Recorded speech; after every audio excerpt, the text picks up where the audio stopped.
a slight delay, but Delhi शहर है, कभी कभी ट्रैफिक होता है, कभी कुछ और हो जाता है. तो Boney Kapoor is almost here. We'll just take 5 minutes. He's having his cup of coffee. आप लोगों से बातचीत करने के लिए. He missed his breakfast this morning. तो हमने सोचा कि भूखे पेट अच्छी बातें नहीं निकलेगी, थोड़ा कॉफी पिला के ले आया जाए अंदर. So he's waiting for his cup of coffee and then he'll be here. आप लोगों ने कागज देखी? इससे पहले देखी थी कि आज ही देखी? अच्छी लगी? फिल्म से भी अच्छे फिल्म के डायरेक्टर थे. He was a close friend of mine also. बहुत ही सज्जन इंसान, बहुत ही अच्छे इंसान, जितने अच्छे एक्टर उतने अच्छे डायरेक्टर, और इन सबसे बेहतरीन वो ह्यूमन बीइंग थे. You know, there's a very funny incident. वो मुझे कोमल नहीं कोमला बुलाते थे. कोमला, मुझे कोमला बुलाने वाला कोई नहीं. So that was the kind of relationship we shared. And उनमें सबसे अच्छी बात थी कि जहां भी वो बैठते या जहां भी खड़े होते, he used to be one of the crowd in 2 minutes. उन्हें 2 मिनट लगते थे एंड हर समय के लिए उनके पास कोई ना कोई फनी चुटकुला हुआ करता था. He had seen life so much, I think. आज मैं ये नहीं कहूंगा he is a prolific producer. He's produced so many films, so many hits, so many blockbusters, so many super hits.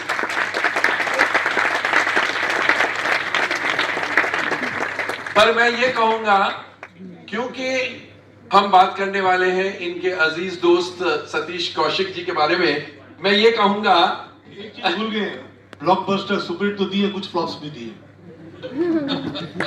तो मैं ये कहूंगा कि ये यारों के यार है.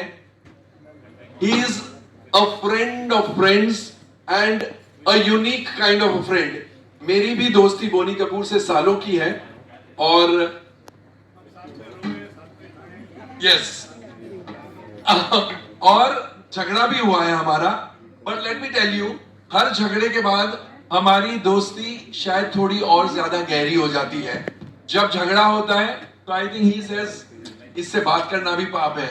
I also think the same. I mean not worth keeping as a friend. जब मेकअप करते मैं पूछता हूँ फिर ये झगड़ा क्यों हुआ था? Why didn't we speak to each other for so long? अभी लास्ट झगड़ा हमारा जो हुआ, हमने 1 साल तक बात नहीं की. फिर हमने जब पहली बार वापस बात की 1 साल बाद, कोमल झगड़ा क्यों हुआ था? मैंने बोला शर्म है तुमको? झगड़ा क्यों हुआ था? कसम से मैं भूल गया बोलना. आई सर, आप जब मिलेंगे तब बोलूंगा. नहीं मेरे को थोड़ा हिंट दे, बिकॉज मेरे को बेचैनी हो रही है. Anyway, it's not about my friendship with Boni Kapoor today. It's about the man, the actor, the filmmaker, the human being that Satish Kaushik was. Boni जी, इन्होंने अभी फिलहाल सतीश कौशिक की फिल्म कागज देखी है. कागज, the earlier one. Yeah. आपकी दोस्ती कितने साल पुरानी है? मैं समझता हूँ, मैं पहली बार सतीश से मिला था जब वो बॉम्बे में नया आया था. दिल्ली से मासूम शुरू नहीं हुई थी, और हम शमाना के झांकी कुटी में मिलते थे, और पता चलता है ये शेखर के असिस्टेंट है, और पृथ्वी थिएटर में इसने कोई एक शो भी किया. और जावेद साहब और सतीश की एक अजीब रिलेशनशिप थी. दोनों मतलब एक दूसरे को अच्छी तरह उस वक्त तक जान गए थे. कैसे महफिल को संभाल के रख, कैसे महफिल में जान डाल देना, वो उनको पता.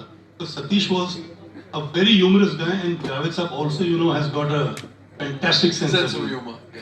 So I used to enjoy the company, and it happened one particular day when I was doing this film, वो 7 दिन in 1982. We needed actor to be there in one particular scene. एक ही दिन करना, एक छोटा सीन. अगर आप लोगों ने वो 7 दिन दिए तो मैं सीन भी बता दूं. वो मंदिर में सीन था जब अनिल पद्मिनी को शादी कराने के लिए लेके आते. तो ये फूल माला वाला है, तो एक सीन के लिए इसको बुलाया था और हमको लगा आधा दिन खा जाएगा। वो ऐसे कि कैमरा स्टार्ट हो, इसने फर्स्ट टेक में ओके कर दिया एंड डायरेक्टर ने अपने मतलब कैमरामैन डायरेक्टर का भी कुछ था तो उन्होंने कहा वन मोर, मतलब without any rehearsal second take भी ओके हो। तो इनको हमने तय किया था हम 100 रुपए देंगे एक दिन। अनिल आके मेरे को बोला बोली यार एक्टर बहुत अच्छा है तो कम है, बोला ठीक है मैं 300 रुपए दे देता। तो उसके बाद बैठे हैं, पता चला कि नसीर उसको डांट रहा है, तेरे को क्या जरूरत है जूनियर आर्टिस्ट का काम करने की, ये कर वो कर। तो मैंने उसको 200 और दे दिया। बोल तू जूनियर आर्टिस्ट नहीं है, फुल फ्लेज्ड आर्टिस्ट है, 500 रुपए मिले पर डे। How sweet. तो वहां से हमारी दोस्ती का सिलसिला तो वो 7 दिन की प्रोफेशनल रिलेशनशिप शुरू हुआ। नहीं इट वाज इंस्टेंट दोस्ती। फिर हमने वेस्ट इंडीज शुरू की क्योंकि शेखर के साथ लगा हुआ था, तो वेस्ट इंडीज में वहां पे भी उसके बीच में शेखर बना रहा था जोशी दे कैलेंडर बन गया and then he was integral. अच्छा उसके बाद मेरे को मैं डांट नहीं सकता था उसको क्योंकि एक्टर हो गया था अभी, पिक्चर की कंटिन्यूटी में आ गया था। So there was no way I could shout at him the way I used to when he was assistant. So then he was there throughout as an actor, as an assistant director, and very well. You see, his mind was very clear क्या होना चाहिए as an assistant director, and he was a great help to Satish, to Shekhar. तो खैर जैसे कि आप जानते हैं वेस्ट इंडीज में throughout the film he was there, including the climax जहाँ पे वो उसके सर पे वो कुछ मास्क वास्क पहनाते हैं, कोई मारता भी है कोई करता भी है। So he readily participated in every nuances which went into making of West India. Waste India में जितने आपने अगर कोई स्पेशल इफेक्ट देखे, कोई पोस्ट प्रोडक्शन नहीं हुआ, सब लोकेशन पे इन कैमरा हमने शूट किया। तो it was always trial and error, trial and error, trial and Peter error. Pereira साहब, हाँ Peter Pereira, see Baba Azmi was the cinematographer of the film and Peter Pereira was there only to shoot the special effects. Plus we had a team. तो there also Satish used to coordinate with everybody. कैसा है, जैसे एक पूरा sequence है, खाने की table पूरी उठ के जाती है, वो वायर से लटकाई थी, वायर को काली की, फिर पीटर परेरा ने उसको लाइट अप किया ताकि दिखाई नहीं दे। सिमिलरली हनुमान सीक्वेंस पूरा था। Veeru Devgan was our action Ajay's father. तो he designed the whole and he was very keen, very persistent on doing this Hanuman sequence कि भैया ये पूरे नॉर्थ इंडिया में शेखर तू है हॉलीवुड का डायरेक्टर, ये सीक्वेंस बहुत जरूरी है इसको। तो सतीश भी हाँ में हाँ उधर भरता था and he was very active throughout the making of West India and उसके बाद जायज था। अच्छा वेस्ट इंडिया में पिक्चर खत्म हो गई तो एक कुछ पैच वर्क निकला था कि शूट करना है, तो शेखर वाज बिजी एडिटिंग क्योंकि हमारी फिल्म चलेगी। तो हमने बोला सतीश तू जाके शूट करा, मतलब जावेद साहब और शेखर सतीश शूट। जो सतीश पोर्शन शूट कर गया तो मुझे बहुत अच्छा लगा था और जावेद साहब को भी अच्छा लगा और मैंने कहा यार ये तो कमाल है। तो मैंने कहा जावेद साहब, अच्छा उस वक्त नेक्स्ट लॉट में मेरी पिक्चर प्लान हो रही थी Prem with Shekhar Kapur, I had to launch Sanjay, और एक दूसरी पिक्चर हमको plan immediately after the release West India के बाद हमने, क्योंकि pair had become a successful pair, Roop Ki रानी चोरों का राजा। तो ये मतलब होता है ना कि he shot that sequence and we were really impressed. उसके अलावा उसने एक शॉर्ट फिल्म बनाई थी, ये जर्नलिस्ट एडिटर थी निशी प्रेम, I don't know if you remember. Stardust की एडिटर, यस। हाँ स्टारडस्ट की एडिटर थी निशी प्रेम, यस। वो एक्टर भी थी। तो उसने उसके साथ एक फिल्म बनाई थी, जैसे ये डिम्पल की रुदाली पिक्चर थी ना, कुछ लोग होते हैं रोने के लिए फ्यूनरल। श्री को हमने जब साइन किया था, उनके मदर का कोटा होता था एक पिक्चर के लिए 40 दिन, क्योंकि मैं उनका लाडला प्रोड्यूसर था और वेस्ट इंडिया मैंने बनाई थी, तो मेरे को उन्होंने 60-65 दिन दे दिए थे। और होने वाले दामाद उस वक्त तो पता नहीं था, तो उस वक्त सिर्फ मुझे पता था। अच्छा खैर एक दिन मुझे सीरियसली श्री की मदर आती है, बोलती Boney ji you are paying Satish Kaushik monthly, that is the reason he is over shooting because his monthly money you are paying, तो you stop paying monthly and film will be over. तो मैंने कहा ऐसा कुछ नहीं है। तो खैर पिक्चर लग गई। पिक्चर लगने के बाद भी एक अजीब किस्सा है। For the reason picture he had lost his son and क्योंकि मैंने प्रीमियर्स प्लान किए थे बॉम्बे में, दिल्ली में, इलेबरेट प्रीमियर्स किए थे और सतीश ने जो बॉम्बे का जो उसका टेलर तक जो सूट बने थे कुछ, एक तो उसकी बॉडी फिगर इतना अच्छा था कि कोई भी टेलर या कोई भी स्टाइलिस्ट जस्टिस नहीं कर पाता था। मैं सतीश को दुबई ले गया था, तो वहां से मैंने उसको 2-3 रेडीमेड सूट लेके दिए, क्योंकि रूप की रानी के प्रीमियर पे मुझे पता था who's who of film industry and who's of industry भी आएगा। तो फिर सूट वूट लेके आ भी गए सब कुछ। पहला प्रीमियर हुआ मंडे को, फिर दूसरा हुआ ट्यूसडे को। मतलब होगा मेरे को अब 10-15 दिन निकाल के रखो, पिक्चर खत्म नहीं होगी, क्योंकि गाने हमने अमेरिका में शूट किए हैं, कुछ इधर सीन, मतलब अमेरिका में टाइम ज़्यादा लग गया था। तो वृंदा जी जो ऐश्वर्या की काम उन दिनों में she used to handle her dates, तो she came to Satish and said, Satish ये बोनी जी 15 दिन एक्स्ट्रा मांग रहे हैं, ऑलरेडी हमने 70 दिन दे दिए हैं, अगर 15 दिन हो तो माने 2 फिल्मों की डेट हो जाएगी, तो मैं तो उनसे एक्स्ट्रा पैसा मांगूंगी। अच्छा एक किस्सा है, पहले भी हुआ था जब श्री की मदन ने भी सोचा था मेरे से एक्स्ट्रा पैसे मांगे, तो ये सतीश को पता था। क्यों? क्योंकि रूप की रानी उसके भी दिन बढ़ गए थे, मिस्टर रूप के। तो सतीश ने वृंदा जी देखा, वृंदा जी कभी मत ये गलती कर रहे, श्री की मदन ने भी बोनी से एक्स्ट्रा पैसे मांगे तो उसने शादी कर ली थी।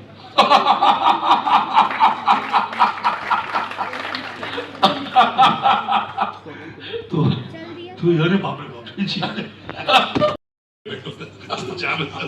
तो आगे बैठे पहला निशान तू ही है। खैर ऐसे, But tell me, was he कभी भी ऐसे होता था कि he didn't have a joke for an occasion? मुझे नहीं लगता है, जितना मैंने इंटरेक्ट किया है।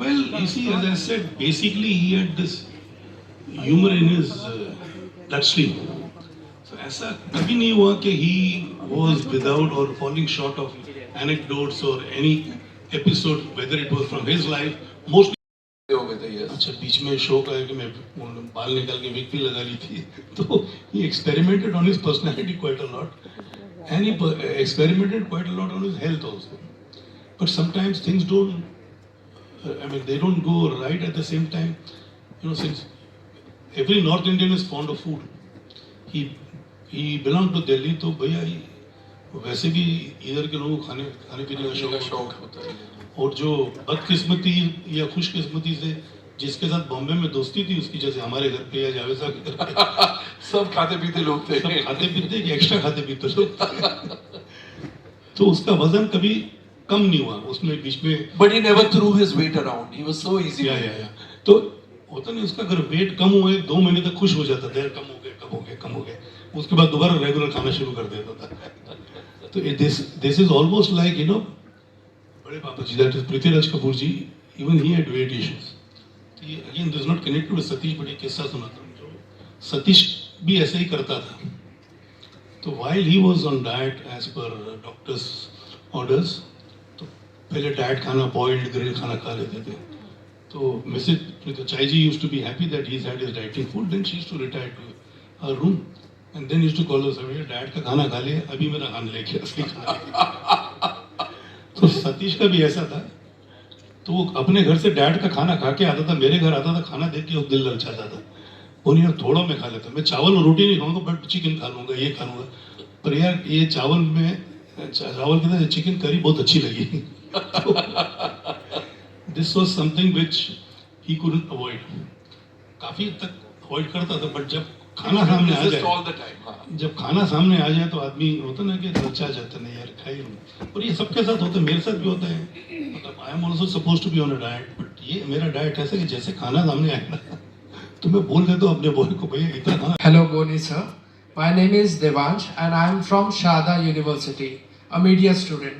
तो सर 1980 में जो फिल्म आई थी हम 5, आप उसको प्रोड्यूस कर रहे थे और उसको डायरेक्ट कर रहे थे बापू, तो आपका एक्सपीरियंस कैसा रहा बापू के साथ काम करने का? क्योंकि वो भी एक कमर्शियल सक्सेस थी और उसमें अच्छी खासी स्टार कास्ट थी, नसीरुद्दीन शाह सर और संजीव कुमार सर और राज बब्बर सर, तो आपका कैसा एक्सपीरियंस रहा उस फिल्म में काम करने का? मिठुन शबाना का नाम भूल गया, अमरीश पुरी। मिठुन जी सर, वो Mithun became a bigger star after that film. Amrish Puri became a serious name to reckon with after that film. Absolutely sir. तो आपका कैसा एक्सपीरियंस रहा? आप समझ सकते हैं एक्सपीरियंस कैसा रहा। उसके बाद मैंने 3 बैक टू बैक फिल्में बापू के साथ बनाई, and that was one film. You know, before that film, my father had a heart issue. This was in 78 when we released our film फूल के लिए गुलशन गुलशन. और उस जमाने में कुछ 22 लाख का कर्जा, 22 lakhs का डेट था. पिक्चर फ्लॉप हो गई थी और my father was in a state where he could not be as active as he was earlier. तो me and Anil decided कि अनिल को एक्टिंग का शौक था और मेरे को I was an assistant to Shakti Samanta, assistant to the editor also, and plus I was helping my father in the production also. So I had to take over the mantle of production. So मुझे पता था account में we were short by 22 lakh rupees and there were almost 18 to 20 cases on my father. उन दिनों में जो financer होते थे ना बॉम्बे में, तो 20,000 देते थे, हुंडी साइन करा लेते थे. कोई 25,000 देता तो हुंडी साइन करा लेता था. तो ऐसे कोई 15-20 केसेस थे जिन्होंने कोर्ट में फाइल किए थे मेरे फादर के अगेंस्ट. और टोटल मेरे ख्याल में सब मिला के 22 लाख का कर्जा था. तो 22 लाख उन दिनों में 1978 में बहुत बड़ी रकम थी. 78-79 की बात कर रहा हूँ जब ये सब झमेला हुआ. तो उसी वक्त कुदरती कुछ ट्यूबलाइट जली और मुझे लगा कि भाई मुझे पिक्चर ऐसी प्लान करनी जिसमें इतना पिक्चर भी अच्छी रहे और मार्जिन भी रहे जिससे कि मैं कर्जा उतार सकूं. तो मैंने उधर you analyse yourself having worked as an assistant with directors here in Bombay, having worked with directors who did my father's films and having seen other directors working in Natra Studio. This is where Shakti Samanta's office was. Plus RK Studios were very close to my house. So एक सबका बॉम्बे के जितने directors थे, with due respect to them, I knew they depend a lot, not all of them, they depend a lot on so many external factors. Sometimes the script writing takes a long period of time, which is why most of the South producers were successful in doing Hindi films, because they didn't have to work on the script, they just had to work on the dialogues. They used to buy the right of the super South Indian film and make it in Hindi. तो tubelight जली, मुझे लगा मैं क्यों नहीं कर सकता. तो मैं भी चेन्नई गया, I was there for a month. मेरे को ये पिक्चर जो हम पंच का तेलुगु वर्जन था मरूरी पांडु, मुझे अच्छी लगी. Every day I used to watch 2 films there. So on the 30th day I saw this picture. This had just released in a theatre commercially. Hello sir, मेरा नाम अंकित है and I am from Haryana. तो sir मेरा question ये है कि जैसे कि काफ़ी सारी मूवीज़ होती है जिनमें 100 करोड़ 200 करोड़ भी लगाए जाते हैं, स्टिल वो फ्लॉप हो जाती हैं. जबकि ऐसी भी मूवीज़ होती है जिनमें 8 करोड़ 10 करोड़ लगाए जाते हैं, वो भी 100 करोड़ का बिजनेस कर जाती हैं. तो इस चीज़ का फ्लॉप होने का जो मेन रीज़न होता है वो क्या हो सकता है? लाइक स्टोरी अच्छी नहीं है, एक्टर ने एक्टिंग अच्छी नहीं की है, डायरेक्शन अच्छा नहीं है. मैं समझ गया आपका क्वेश्चन, आंसर करूं. एक चीज़ और सर, एक लाइक जैसे कि जो मूवीज होती है उनमें क्या होता है, जैसे स्टार किड होते हैं, उनके लिए जितना इजी होता है किसी भी डायरेक्टर को रीच करने के लिए, उतना इजी हमारे लिए कैसे हो सकता है? सर ये सेकंड चीज़ का जवाब मैं देता हूँ. इसका कोई फॉर्मूला नहीं है. मैंने 44 इयर्स में, सॉरी 42 या 43 इयर्स में मैंने 48 फिल्में बनाई हैं. कुछ हिंदी है, कुछ रीजनल है, कुछ मेरे ख्याल में 40 एक हिंदी पिक्चर है, बाकी तमिल, तेलुगु, मराठी और बंगाली फिल्में बनी. आज तक बिना प्रॉपर स्क्रिप्ट के या बिना प्रॉपर डायरेक्टर के एक्टर को जब भी अप्रोच किया है तो बात बनती नहीं है, वो घूमती रहती है, उसमें वक्त ज़्यादा लग जाता है. When you go with a script, when you go with a director whom you have in mind, the hero has no reason to escape. Either he will say he doesn't like the subject and he won't do it, or he will do the picture. दूसरा तरीका ये होता है hero को sign करो, फिर hero के मतलब का सब्जेक्ट, मतलब पहले दिन से आपने हीरो की गुलामी कबूल कर ली है. डायरेक्टर कौन होगा, हीरोइन कौन होगी, ये कहाँ होगा, इसको इधर शूट करते हैं, लंदन में शूट करते हैं, इधर गर्मी होती है. तो ये सब चीज़ें होती हैं.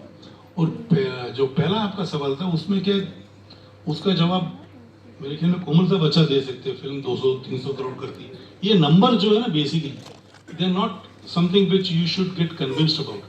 देखो अगर 200 करोड़ का न्यूज आती है ना, वर्ल्ड वाइड ग्रॉस 200 करोड़ तो वर्ल्ड वाइड ग्रॉस में क्या होता है, जैसे हमारे के जीएसटी ओवरसीज में वैट है, तो सबसे पहले तो आप 18% निकाल दो. तो 200 से 18% निकाल तो कितना रह गया? अप्रोक्सीमेटली 160. एग्जीबिटर का शेयर होता है अभी जैसे अबाउट 50%. अप्रोक्सीमेटली थंब रूल है 50%, तो 80 बचे. 80 बचे. तो जो 200 करोड़ का बॉक्स ऑफिस की क्रॉस कलेक्शन आई है, उसका जो प्रोड्यूसर के हिस्से में बिजनेस आया है, प्रोड्यूसर ये 80 करोड़ है। सिर्फ 80 करोड़।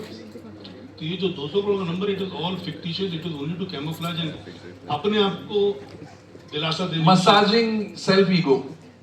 तो ऐसा कुछ होता नहीं। But there are pictures which have done. अब जैसे बाहुबली 500 करोड़ का किया तो उसका 200 का शेयर है, 225 का शेयर है उसका। कई ऐसे, अभी जैसे पठान ने किया 500 करोड़ के ऊपर का business. But this all that these film also, इनका बिजनेस अगर 500 करोड़ का भी हुआ है तो इनका शेयर 200 225 ही रहा होगा, क्योंकि सेकंड वीक हो जाता है 42.5%, थर्ड वीक हो जाता है 37.5%, फोर्थ भी हो जाता है 30, then it remains 30% throughout. तो ऐसा कुछ नहीं है कि 500 करोड़ का अनाउंसमेंट किया तो 500 उनके जेब में आएगा, ऐसा नहीं। Yes, and the last question for the day.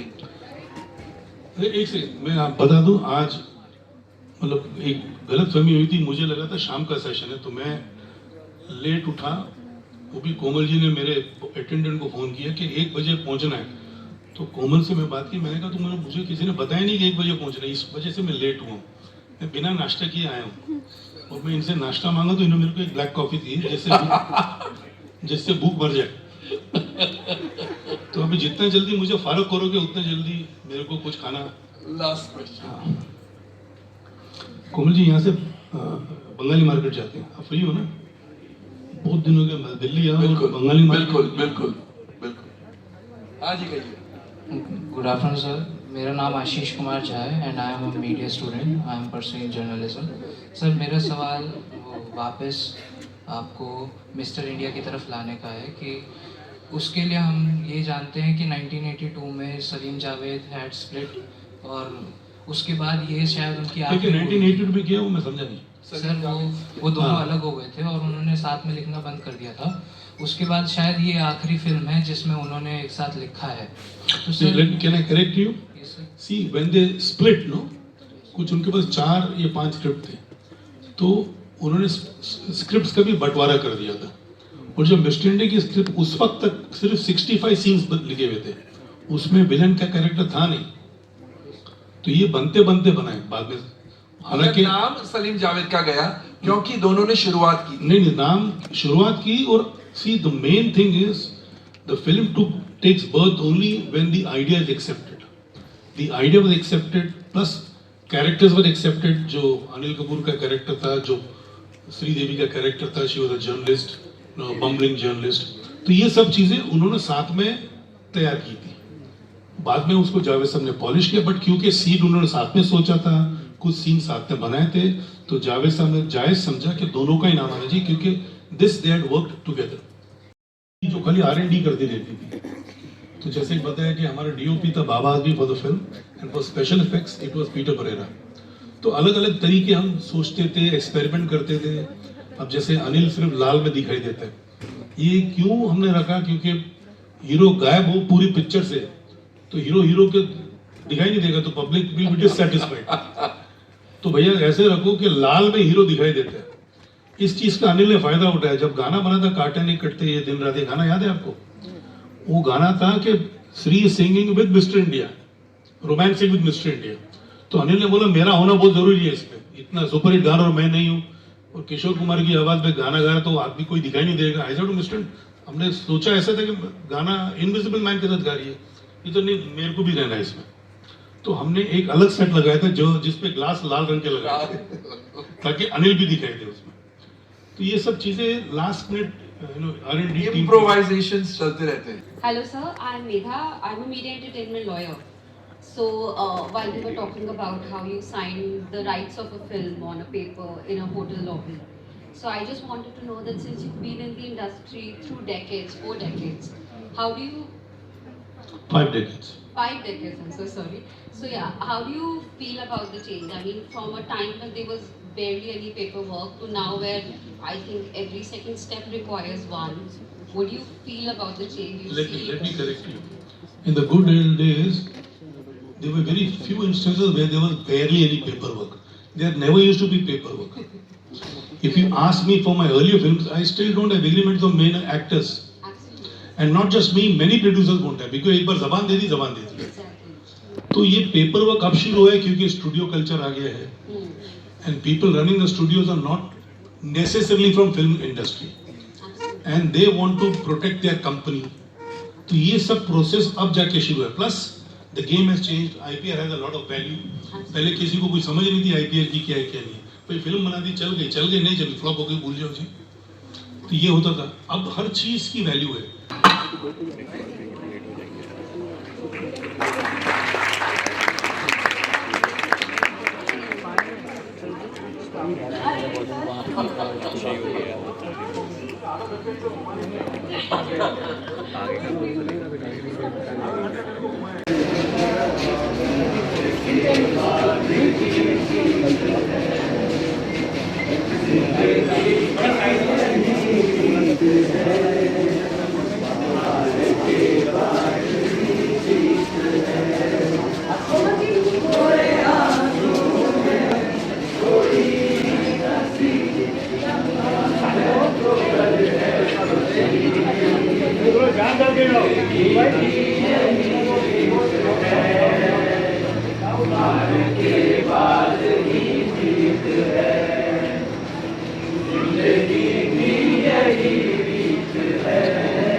सबके साथ में काम। Yeah, of course. Yes, K. Vishwanath.